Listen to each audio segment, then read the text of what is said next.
ఓం నమో భగవతే శ్రీరామకృష్ణాయ నమ. యూట్యూబ్ వీక్షకులకు శ్రీరామకృష్ణ సేవా సమితి కోటగిరి వారి తరపున స్వాగతం, సుస్వాగతం. మనం ప్రియమైన సాధకులకు అనే తుర్యానంద స్వామి రాసినటువంటి లెటర్స్తో కూడుకున్న పుస్తకంలోని కొన్ని లెటర్లను చదువుతున్నాం. దానిలో భాగంగా 96వ లెటర్ని ఇప్పుడు చదువుతున్నాను. ఇది తుర్యానంద స్వామి తన ప్రియ శిష్యులకు రాయటం జరిగింది.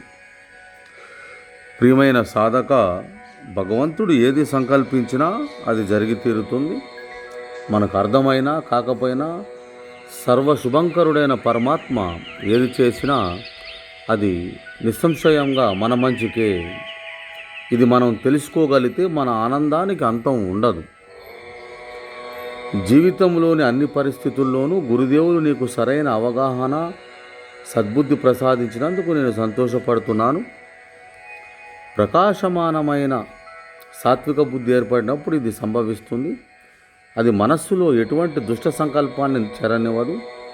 పరిస్థితులు బాగున్నా లేకపోయినా ఈ సాత్విక బుద్ధి సర్వత్రా మంచినే చూస్తుంది.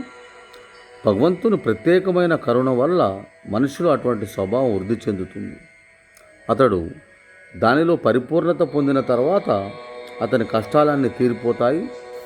గురుదేవుల అనుగ్రహం దివ్యానంద భరితం కాదా? భగవంతుని గురించి మాట్లాడుకుంటూ ఆయన గుణగణాలని కీర్తిస్తూ ఎంతగా ఆనందిస్తే మనకు అంత మంచిది. ఈ లోకంలో భగవంతుడు ఒక్కడే ప్రధానమైన వాడు.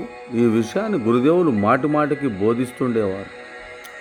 ఒక బెంగాలీ కవి సురేంద్రనాథ్ మజుందార్ ఇలా అన్నాడు: సుఖమంతా ఊహలలో ఉన్నది, దుఃఖమంతా భయమందే ఉన్నది.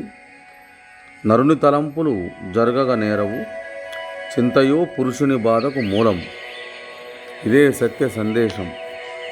చింత వలనే మనం తలక్రిందులవుతుంటాం, లేకపోతే అన్నిటినీ సహించగలం. గురుదేవులు ఇలా అనేవారు: నీళ్లు ఆనకట్టకు ఒకవైపు నుండి వచ్చి మరోవైపు పోతున్నట్లు పవిత్ర కార్యాల కోసం తమ ధనాన్ని ఖర్చు పెట్టేవారు ఎన్నటికీ బద్ధులు కారు. ఈ మాయా జగత్తులో డబ్బుతో వ్యవహరిస్తున్నా వాళ్ళు ముక్త పురుషులుగా ఉంటారు. వివేకానంద స్వామి ఇలా అనేవారు: గది తలుపు తెరిచి ఉంచితే దానిలోని గాలి చెడు వాసన కొట్టదు. అలాగే తమ ధనాన్ని సత్కార్యాలకు ఖర్చు చేసేవారిని పాపమేది అంటదు. భగవంతుడు మనల్ని ఏ స్థితిలో ఉంచితే అదే మనకు ఉత్తమమైనది. ఆయన అనుగ్రహం వల్ల మన ఆలోచనలు ఆయన మీద నిలిచి ఉంటే బాహ్య పరిస్థితులు ఏమీ చేయలేవు. ఆఖరిసారి జబ్బు పడ్డ రోజుల్లో గురుదేవులు ఇలా చెప్పడం నేను విన్నాను: రోగం, శరీరం, వాటి విషయాలను వాటిని చూసుకొని, ఓ మనసా, నీవు ఆనందంలో ఉండు. మనస్సు దివ్యానందంలో మునిగి ఉన్నంత వరకు శరీరం బాధ గురైతే ఏమవుతుంది? నిజంగా మానసిక బాధే దుర్భరమైంది. తన కరుణా కటాక్షం వల్ల భగవంతుడు మన మనస్సులను తనలో లీనం చేసుకుంటే అప్పుడు అంత బాధ అనిపించదు. దివ్యజనని శ్రీ శారదాదేవి త్వరలో కలకత్తా వస్తున్నారన్నది నిజంగా శుభవార్త. ఆమెను అనేక మంది దర్శించి శాంతిని పొందుతారు. అమ్మ అనుగ్రహం పొందిన వారు ధన్యులు. ఆమె సహనం ఎంత గొప్పది! ఎప్పుడూ ఏది ఆమెను కలవరపెట్టదు. ప్రజలు తండోపతండాలుగా ఆమె దగ్గరికి వస్తూ ఉంటారు. ఏమాత్రం వెనుకంజ వేయకుండా ఆమె వారికి మేలు చేస్తుంది.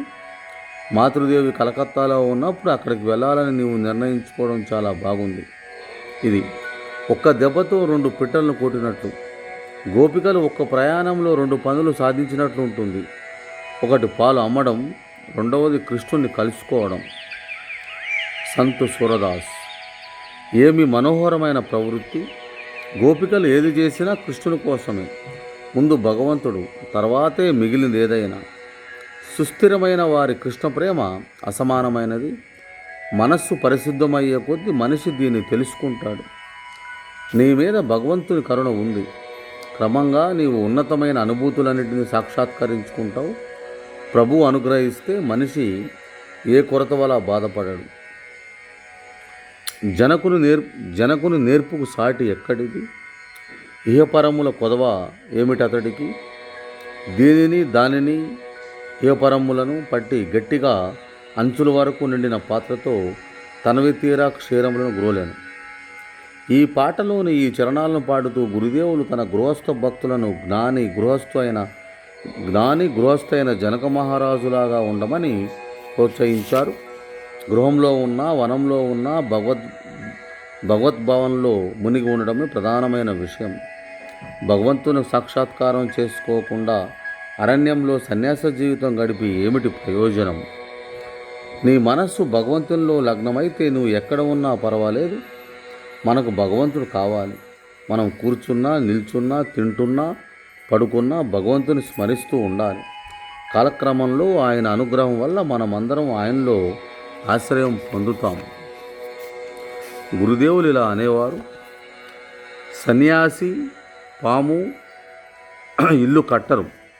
సన్యాసి పాము ఇల్లు కట్టరు, ఇతరుల ఇళ్లలో నివసిస్తారు. ఇది ఒక అద్భుతమైన భావన. ఇల్లు కట్టడం ఎంత కష్టమో నేను ఇప్పుడు చూస్తున్నాను. ఆ సమయంలో హిమాలయాలోని అల్మోరాలో తుర్యానంద స్వామి సాధువుల కోసం నిర్మిస్తున్న కుటీరము యొక్క నిర్మాణాన్ని పర్యవేక్షిస్తున్నారు. భగవద్భక్తునికి చీకు చింతలు భయాందోళనలు ఉండవు. గీతలో కృష్ణుడు అర్జునుడు చెప్పిన ఈ శ్లోకార్థాన్ని నీకు అనేకసార్లు ఉదహరించాను. ఓ కుంతీపుత్ర, నా భక్తుడెన్నడూ నశించడాన్ని చాటి చెప్పు. శుద్ధ భక్తి దేవతల్లో కూడా ఉండదు. భగవంతుణ్ణి భక్తుల చెప్పు చేతల్లో ఉంచే పరాభక్తిని పొందడం అంత సులభమైన పనేనా? తీవ్రమైన భావంతో గురుదేవులు ఈ గీతాన్ని పాడుతుండేవారు. ముక్తి